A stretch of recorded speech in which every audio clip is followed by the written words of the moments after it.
सलाम, नमस्ते, सत श्री अकाल। मैं हूं रजा और आप देख रहे हैं रजाग्राफी की इंटरनेशनल प्राइम टाइम रिपोर्ट। एक ऐसा वीडियो जिस एक ही वीडियो के अंदर पूरी दुनिया की तमाम बड़ी बड़ी खबरें आसान और सिंपल भाषा में जल्दी जल्दी आपको बताई जाती हैं। जी हाँ, पहली सबसे बड़ी खबर यह है कि ईरान ने नाइजर से 300 टन यूरेनियम खरीदा है। जी हाँ, सीक्रेट डील हुई है। नाइजर के अंदर अमेरिकी फौज सालों साल से पैर जमाए खड़ी थी, लेकिन नाइजर के लोगों ने विरोध किया।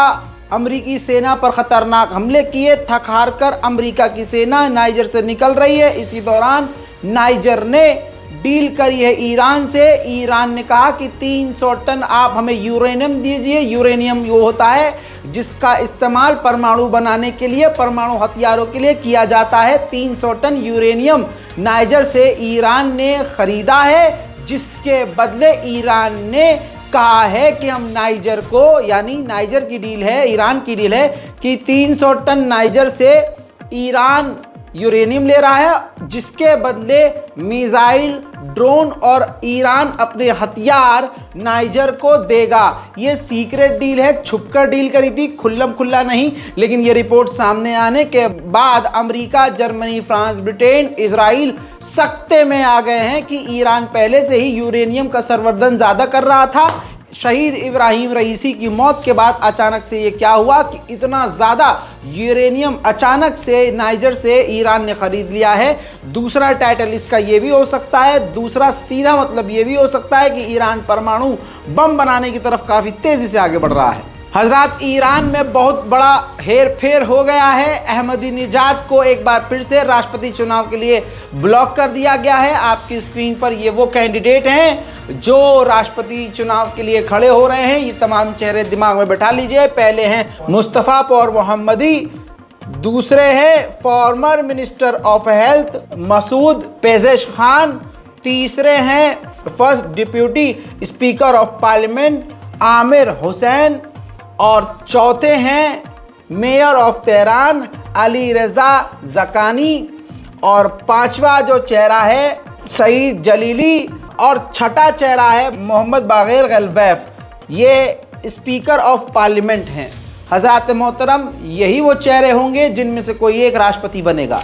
उधर तुर्की ने ईरान पर इल्ज़ाम लगाया है और कहा है कि तुर्की के खिलाफ PKK को ईरान हथियार दे रहा है। मेरे दोस्तों, एक और वीडियो सामने आया है। नॉर्थ कोरिया का जो टट्टी जंग है साउथ कोरिया से, वो और बढ़ रहा है। ये देखिए, पखाना, पेशाब, गंदगी बलून के अंदर पूरी मशीनरी से भरकर, और वो बलून यानी गुब्बारा टट्टी पेशाब का एक बार फिर से साउथ कोरिया के ऊपर नॉर्थ कोरिया ने छोड़ा है।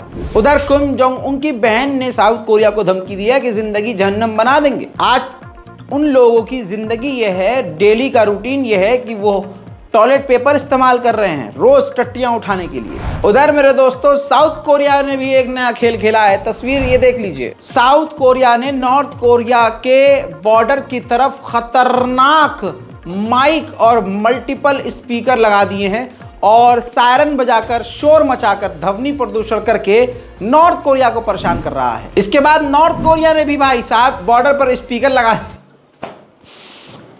सॉरी, अलग लेवल की जंग चल रही है भैया। मज़ा आ रहा है। ये कम से कम देखने लायक है। गाज़ा और इजराइल से तो बेहतर है, उससे ख़तरनाक क्या हो सकता है। यहाँ पर भाई साहब मिसाइलें और बम रॉकेट नहीं चल रहा है। अब नॉर्थ कोरिया ने भी बॉर्डर पर माइक और स्पीकर तैनात कर दिया और ज़बरदस्त तरीके से गाने वाने बजा रहे हैं। देखिए,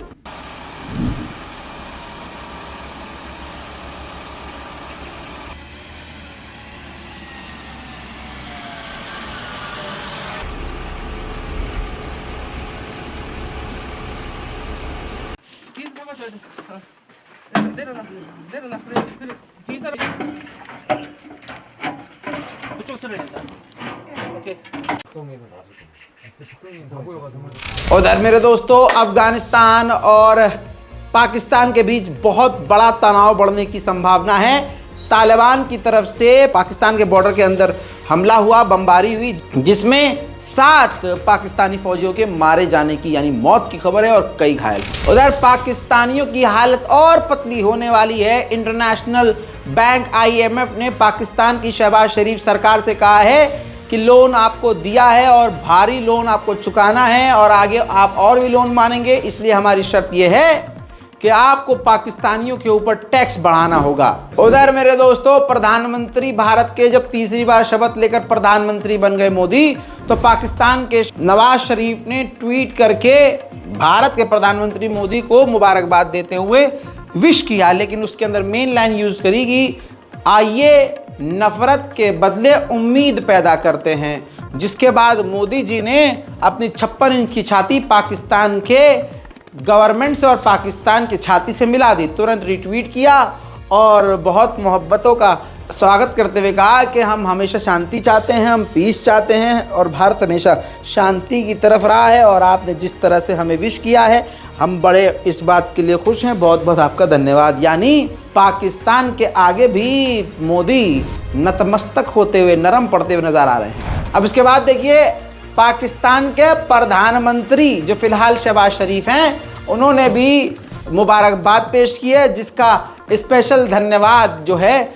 मोदी जी ने किया है। पाकिस्तान चाइना के नक्शे कदम पर चलते हुए फायरवॉल क्रिएट कर रहा है पाकिस्तान में, ताकि पाकिस्तान के अंदर का पूरा इंटरनेट वो खुद कंट्रोल कर सके। पाकिस्तान के आतंकवादियों का कदम कश्मीर में पड़ा और पूरी प्लानिंग के तहत वो भारत के अंदर घुसे और जो वैष्णो देवी के लिए यात्रा के लिए जा रहे थे, मंदिर जा रहे थे, उस बस के ऊपर हमला किया। बस जो है वो खाई में जाकर गिर गई, जिसमें 10 श्रद्धालुओं की मौत हुई और लगभग सभी घायल हुए। हजरत मोहतरम, कनाडा के स्पाई चीफ 2 मरतबा चुपके भारत आ चुके हैं कनाडा और भारत के रिश्तों को ठीक करने के लिए। मोदी जी के शपथ समारोह में दुनिया भर के कई राजनेता आए थे, लेकिन इसमें देखने वाली तस्वीर ये थी कि जो भारत के खिलाफ, मोदी के खिलाफ जहर उगलने वाला मोइज़ू है, वो खुद भारत आया था। ये मालदीव के प्रेसिडेंट हैं, भारत आए थे, जिनको मान सम्मान दिया गया, लेकिन जब ये बंदा वापस गया है तो फिर से भारत की पीठ पे छुरा घोंपा और इन्होंने इंक्वायरी बिठा दी कि मालदीव और भारत के बीच में जितनी मिलिट्री डील हुई है सबकी जांच पड़ताल की जाए, किसने कितना कमीशन खाया है। मुझे टेंशन इसमें हो गई यार, हमारे मोदी जी न फंस जाएं।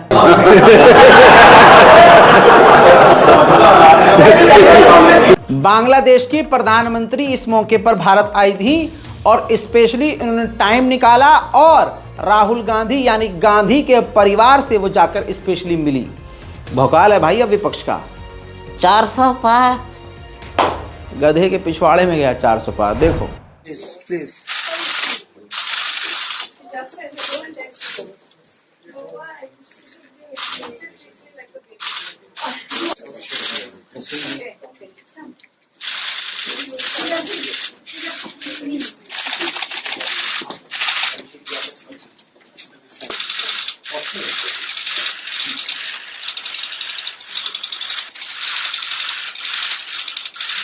सर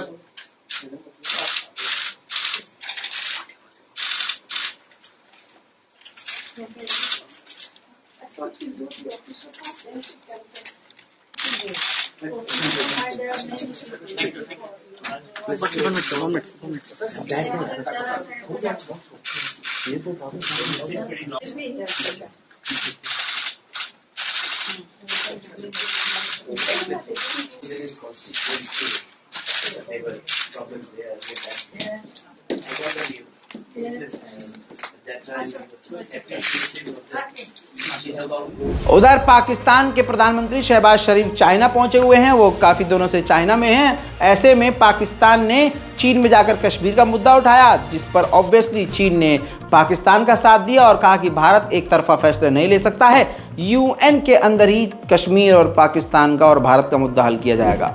ऐसे में पाकिस्तान को और भी बड़े फ़ायदे हुए हैं। पाकिस्तान और चाइना के बीच ऑयल, तेल के लिए, खुदाई के लिए और कोयला जो इंडस्ट्री है उसको लेकर काफ़ी ज़्यादा दोनों देशों के बीच डील हुई है।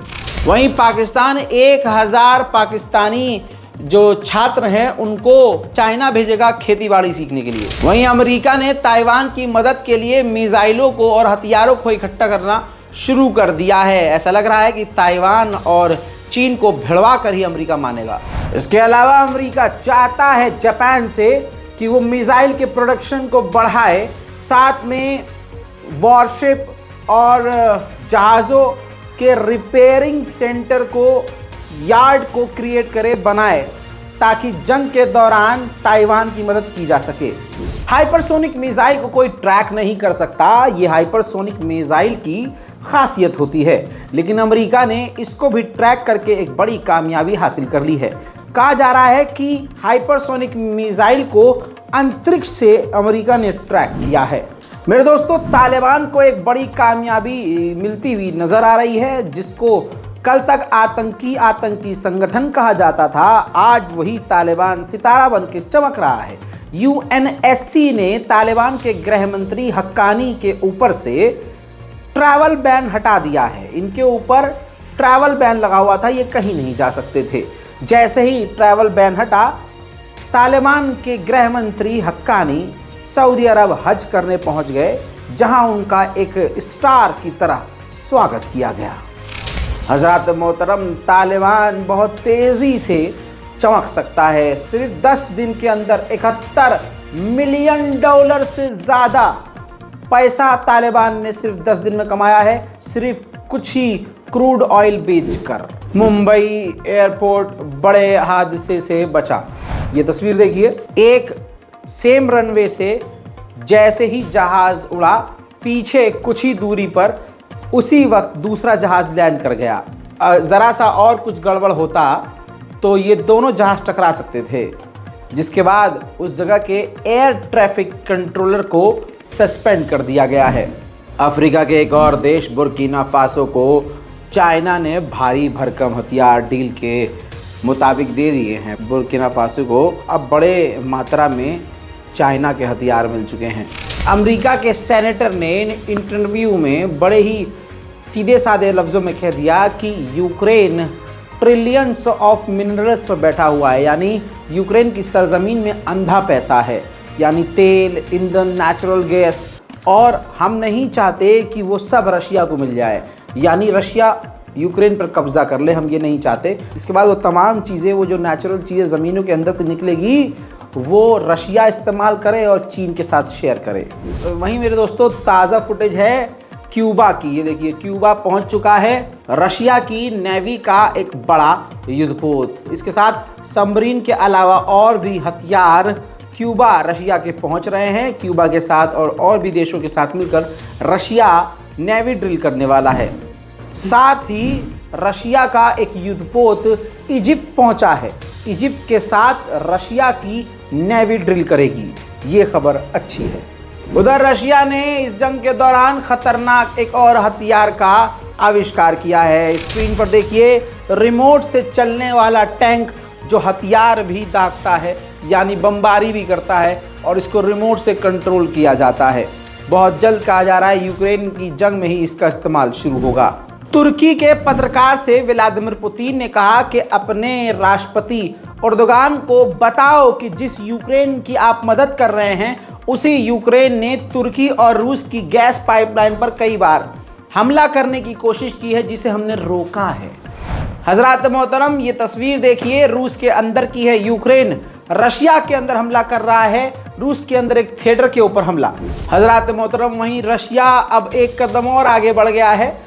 जो महिला कैदी हैं उनको भी कैद से आज़ाद करके रूस की सेना में शामिल करके जंग के मैदान में भेज रहा है।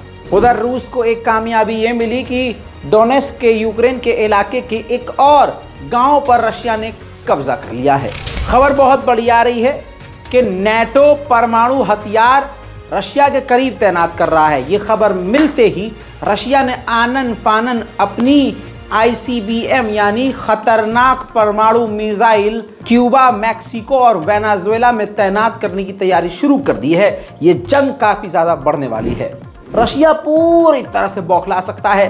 रूस के इतिहास का सबसे खतरनाक फाइटर जेट Su-57 जो अभी पूरी तरह से बना नहीं है, टेस्टिंग मोड में है। अमेरिका के F-35 से भी एडवांस ये फाइटर जेट माना जा रहा है। ये फ्यूचर फाइटर जेट था, इसको बनाया जा रहा था रशिया के द्वारा, और ये अपने यार्ड में खड़ा हुआ था, अपने समझ लीजिए आसान भाषा में अपने एयरपोर्ट पर खड़ा हुआ था। यूक्रेन का ड्रोन रूस के अंदर घुसा बिल्कुल, और उसी एयरबेस पर गया जहां पर रूस का फ्यूचरिस्टिक 57 Su-57 फाइटर जेट खड़ा था। बमबारी करके उस फाइटर जेट को तबाह कर दिया।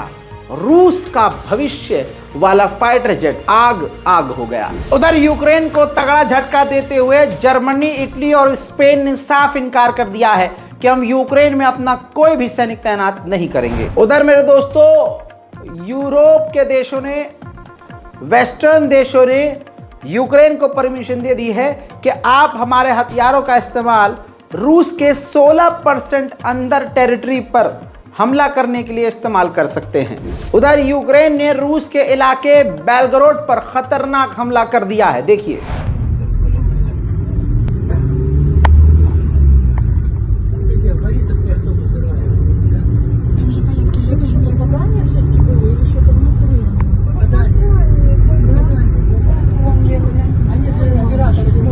उधर व्लादिमीर पुतिन इसी महीने नॉर्थ कोरिया और वियतनाम के दौरे पर जाएंगे। रशिया से यूक्रेन ने उसका फाइटर जेट तबाह करके पंगा ले तो लिया, लेकिन अब उसको डर सता रहा है क्योंकि रशिया नहीं छोड़ेगा, बिल्कुल नहीं छोड़ेगा। यूक्रेन को F-16 विमान विदेशों से मिलने वाले हैं। अब उसकी सेफ्टी का खतरा इसको मंडरा रहा है, तो यूक्रेन अब तैयारी कर रहा है कि उन फाइटर जेट को यूक्रेन के अंदर नहीं बल्कि दूसरे देशों में आसपास तैनात किया जाए। उधर मेरे दोस्तों, फिनलैंड के एयर स्पेस के अंदर अचानक से दंदनाते हुए रूस के फाइटर जेट पहुंच गए। फिनलैंड ने इसकी निंदा की है। अंतर्राष्ट्रीय प्राइम टाइम रिपोर्ट में सीधी जबान में एक बड़ा अपडेट आपको मिल गया है। ऐसे ही वीडियोस के लिए हमारे चैनल को सब्सक्राइब कर लीजिए ताकि आपको नोटिफिकेशन मिलता रहे। मैं हूं रजा और आप देख रहे थे रजाग्राफी। जय हिंद।